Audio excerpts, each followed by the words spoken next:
여러분, 목사님들이 설교를 할 때 설교를 길게 하는 게 쉬울까요? 설교를 짧게 하는 게 쉬울까요?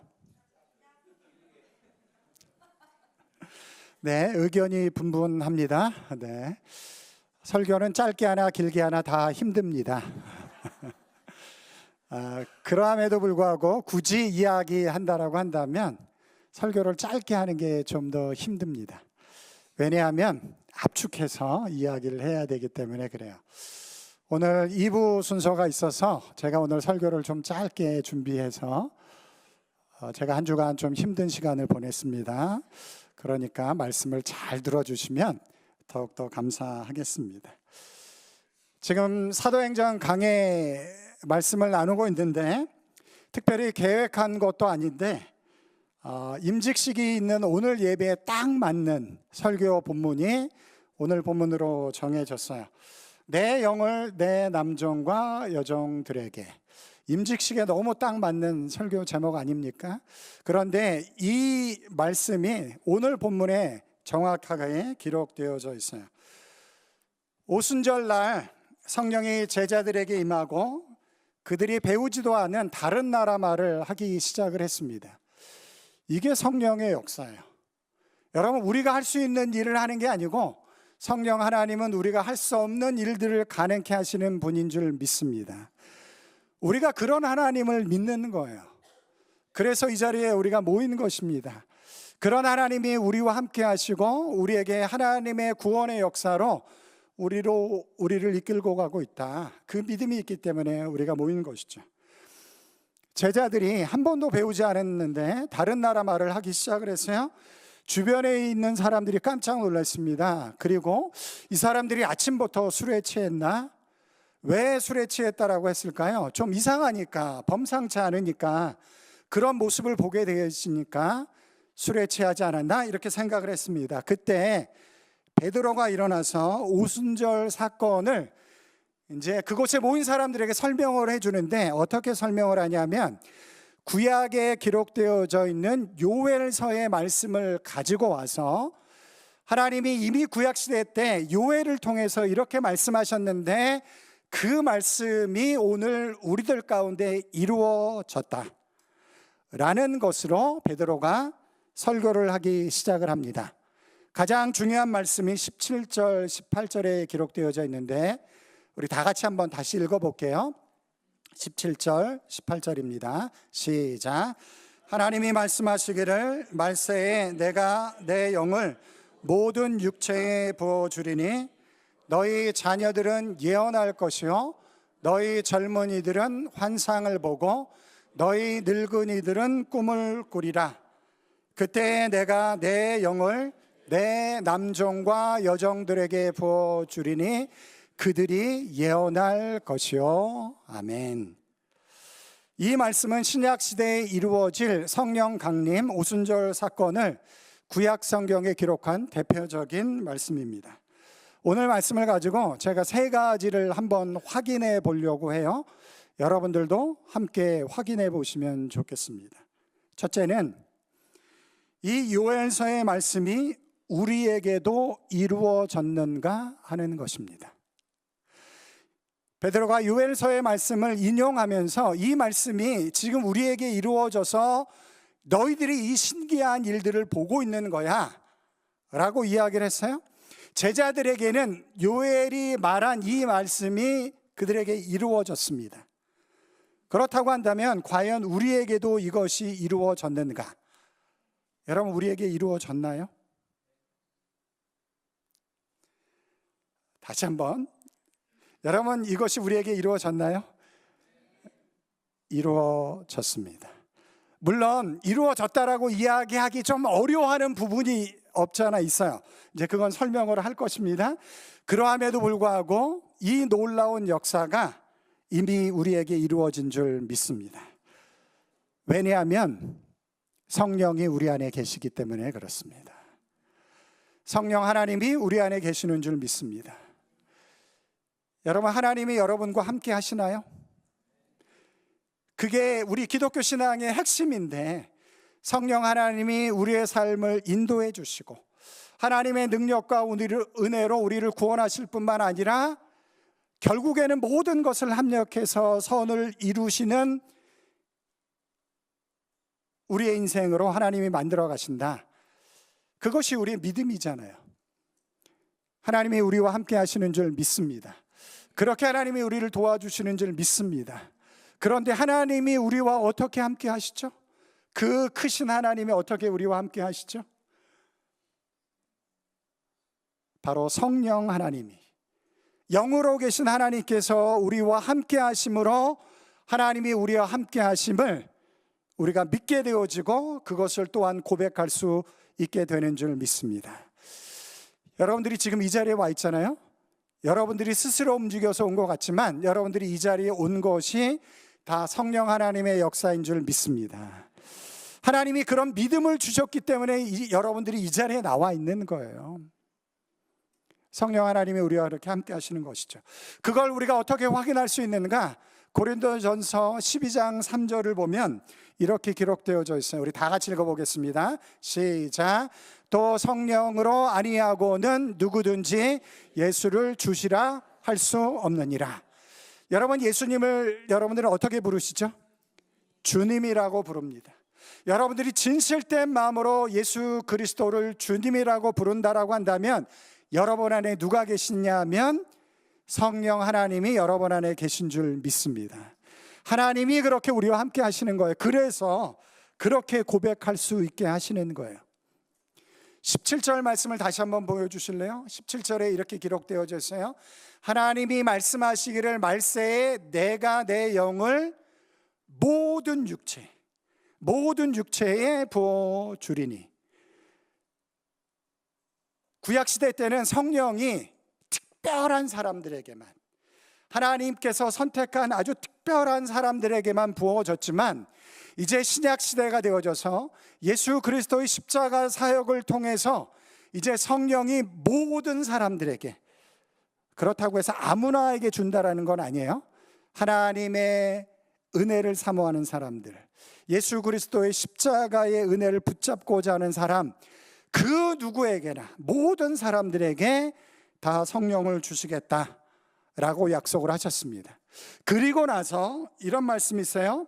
자녀들이 예언할 것이요 젊은이들이 환상을 보고 늙은이들이 꿈을 꾸리라. 죄송합니다. 늙은이라는 표현을 써서 성경에 나와서. 그런데 여기 나오는 자녀들, 젊은이들, 늙은이들이 어떤 특별한 사람을 이야기하는 게 아니에요. 어떤 특별한 계층을 이야기하는 게 아니고 그 앞에 나온 모든 사람을 다르게 표현하는 것입니다. 그래서 젊은이나 자녀들이나 늙은이나 모든 사람들이 이제 다 성령을 받을 수 있는 시대가 도래했다. 하나님이 우리와 함께 하심을 경험하면서 살아갈 수 있는 그런 시대가 되어졌다라는 것을 우리들 가운데 말씀해 주고 있는 것입니다. 하나님이 여러분들과 함께 하십니다. 그 믿음을 가지고 살아가십시오. 그런데 이것이 얼마나 놀라운 은혜냐 축복이냐면, 구약의 유대인들은, 하나님의 자녀라고 했던 유대인들은 경험할 수도 없었던, 하나님을 만나기 위해서 그들이 어떻게 해야 되죠? 번제를 드리고 제사를 드리고, 그리고 하나님에 나타나면 하나님을 기뻐하기보다 도리어 두려워하고 무서워해야만 했던 그 시기가 다 지나고 나서 이제 예수 그리스도로 말미암아 우리가 하나님의 은혜의 보좌 앞에 담대히 나아갈 수 있는, 기쁨으로 나아갈 수 있는 하나님의 축복이 우리들 가운데 주어진 줄 믿습니다. 그 은혜를 누릴 수 있는 여러분들이 되시기 바랍니다. 하나님이 나와 함께 하셔, 하나님이 나를 도와주셔, 성령님이 나의 삶을 이끌고 가셔, 그 믿음을 가지고 살아갈 수 있는 여러분들이 되시기 바랍니다. 이 사건이 제자들에게만 이루어진 게 아니고 오늘 우리에게도 이루어졌다라는 것입니다. 그런데 이제 두 번째 확인해야 될 것이 있어요. 뭐냐면, 이게 좀 우리를 어렵게 하는데, 자녀들은 예언을 하고 젊은이들은 환상을 보고 늙은이들은 꿈을 꿀 것이다 라고 이야기를 했어요.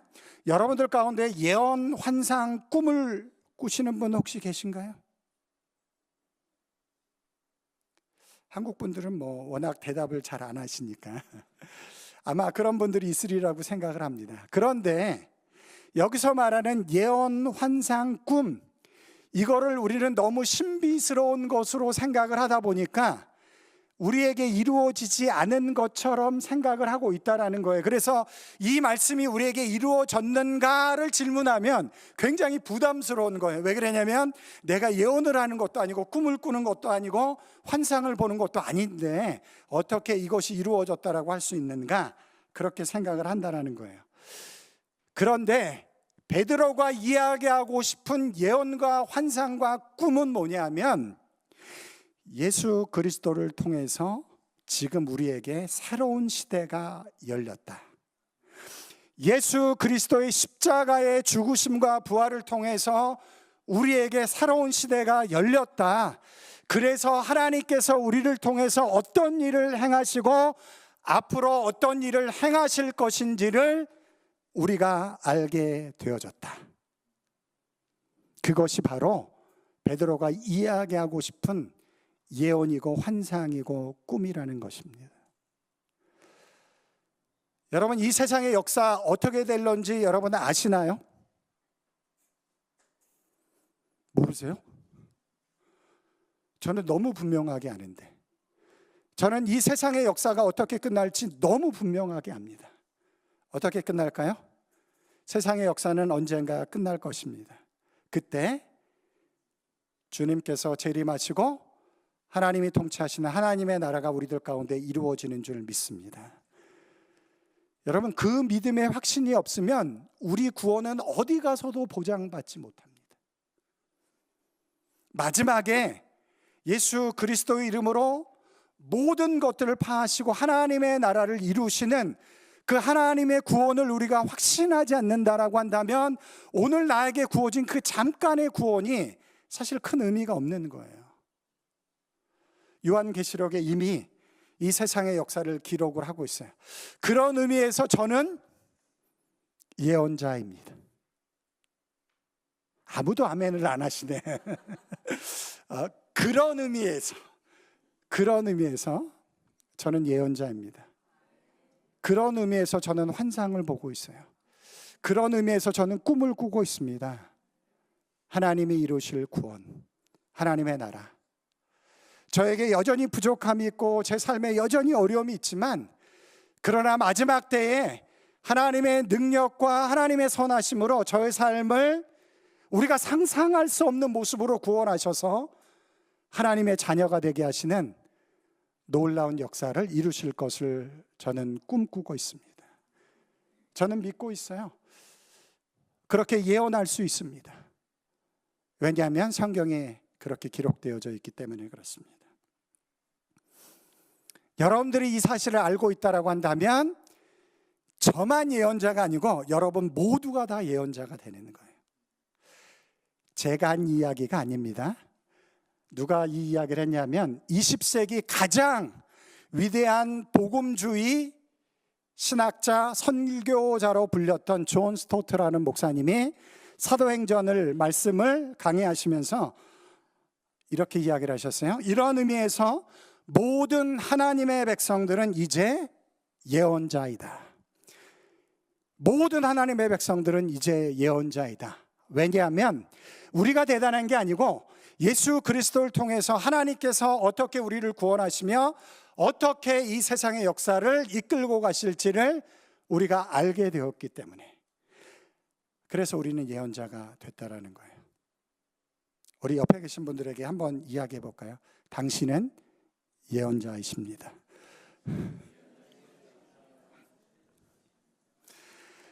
여러분, 뭐 신비한 거 이런 게 아니고요. 뭐 예를 들어서 우리 교회 가면 어떤 분이 기도해 주시는 영적으로 뛰어난 분이 있으셔서 기도해 주셔서 뭐 사업이 어떻게 될 거야, 뭐 자녀가 어떻게 될 거야, 뭐 병이 이렇게 될 거야, 뭐 이렇게 예언해 주시는 분들 계시잖아요.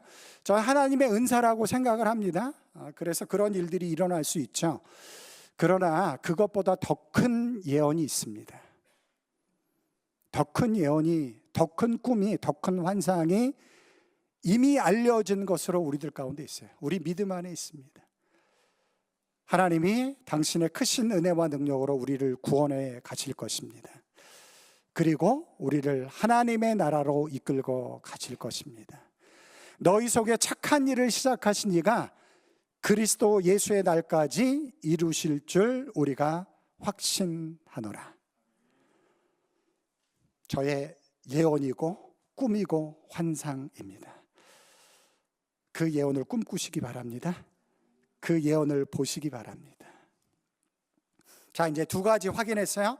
마지막 세 번째, 성령의 충만함으로 제자들은 완전히 새 사람이 되어졌습니다. 완전히 새 사람이 되어졌어요. 오늘 본문의 설교자로 나오는 베드로, 내가 예수님을 위해서는 죽음까지도, 내 목숨까지도 내놓겠습니다 라고 그렇게 이야기했던 베드로가 예수님이 십자가에 죽게 되어지자 예수님 모른다라고 3번이나 부인하고 도망가 버렸습니다. 그런 베드로가 오순절 성령이 임하고 성령이 충만하게 되어지자 완전히 다른 사람이 되어져 버렸어요. 베드로뿐만 아니라 모든 제자들이 완전히 다른 사람이 되어져 버렸습니다. 여러분, 우리도 그렇잖아요. 예수님을 위해서 내가 전심을 다해서 예수님을 쫓겠습니다 라고 이야기를 하지만 결정적인 순간에 우리가 얼마나 많이 무너지나요? 그랬던 제자들이 완전히 변화되어졌어요. 어떻게 변화되어졌죠? 성령이 임하고 성령이 충만하니까. 그래서 존 스토트 목사님이 이런 이야기를 하셨어요. 성령이 없으면 누구도 그리스도인이 될 수가 없다. 성령이 없으면 어떤 교회도 죽어있는 교회다. 성령이 우리 안에서 그만큼 중요하다라는 것이죠. 그러던 제자들이 이렇게 변화되어졌어요. 사도행전 5장 40절 41절. 그들이 옳게 여겨 사도들을 불러들여 채찍질하고 공회원들이 제자들을 불러들여서 복음을 전하지 말라고 채찍질을 하기 시작을 했습니다. 채찍질하며 예수의 이름으로 말하는 것을 금하고 놓으니, 그 다음 구절을 보시면 놀랍게 변화되어져요. 사도들은 그 이름을 위하여, 그 이름이 누구죠? 예수님. 예수님의 이름을 위하여 능욕받는 일에 합당한 자로 여기심을 기뻐하면서 공회 앞을 떠나니라. 예수 그리스도를 부인하고 도망갔던 제자들이 이제 예수님 때문에 고난받는 것을 기뻐하는 사람들로 완전히 변화되어졌어요. 성령 충만함이 그런 일들을 이루어낸 줄 믿습니다. 마지막 질문입니다. 여러분에게도 이런 역사가 이루어졌나요? 네, 이루어졌은 줄 믿습니다. 또한 이런 역사가 일어나길 주님의 이름으로 간절히 축원합니다. 여러분, 내가 잘 변하지 않을 때, 아니면 내 주위에 있는 사람이 잘 변하지 않을 때 우린 자꾸 변화시켜 보려고 막 노력을 해요. 근데 잘 변합니까? 변하지 않습니까? 잘 안 변해요. 그때 기도하세요. 하나님, 저 사람에게 성령을 부어 주시옵소서. 성령으로 충만하게 채워 주시옵소서. 그때 사람은 변하기 시작을 합니다. 성령이 우리 안에 놀랍게 그런 일들을 이루어 가시는 줄 믿습니다. 성령이 어떻게 역사하는가? 여러분들이, 제가 지금 여러분 앞에서 설교를 하고 있잖아요. 그게 성령의 놀라운 역사예요. 저는 진짜 조용한 사람이에요. 말 한마디 하지 않고 일주일을 살라 그래도 살 수 있는 사람인데, 예수님을 만나게 되어지고 또 하나님의 사역을 감당하게 되므로 이런 것들을 감당할 수 있는 하나님의 은혜를 저에게 허락해 주셨어요. 그런 놀라운 변화의 역사가 성령 충만함으로 여러분들 가운데 이루어지길 주님의 이름으로 축원합니다.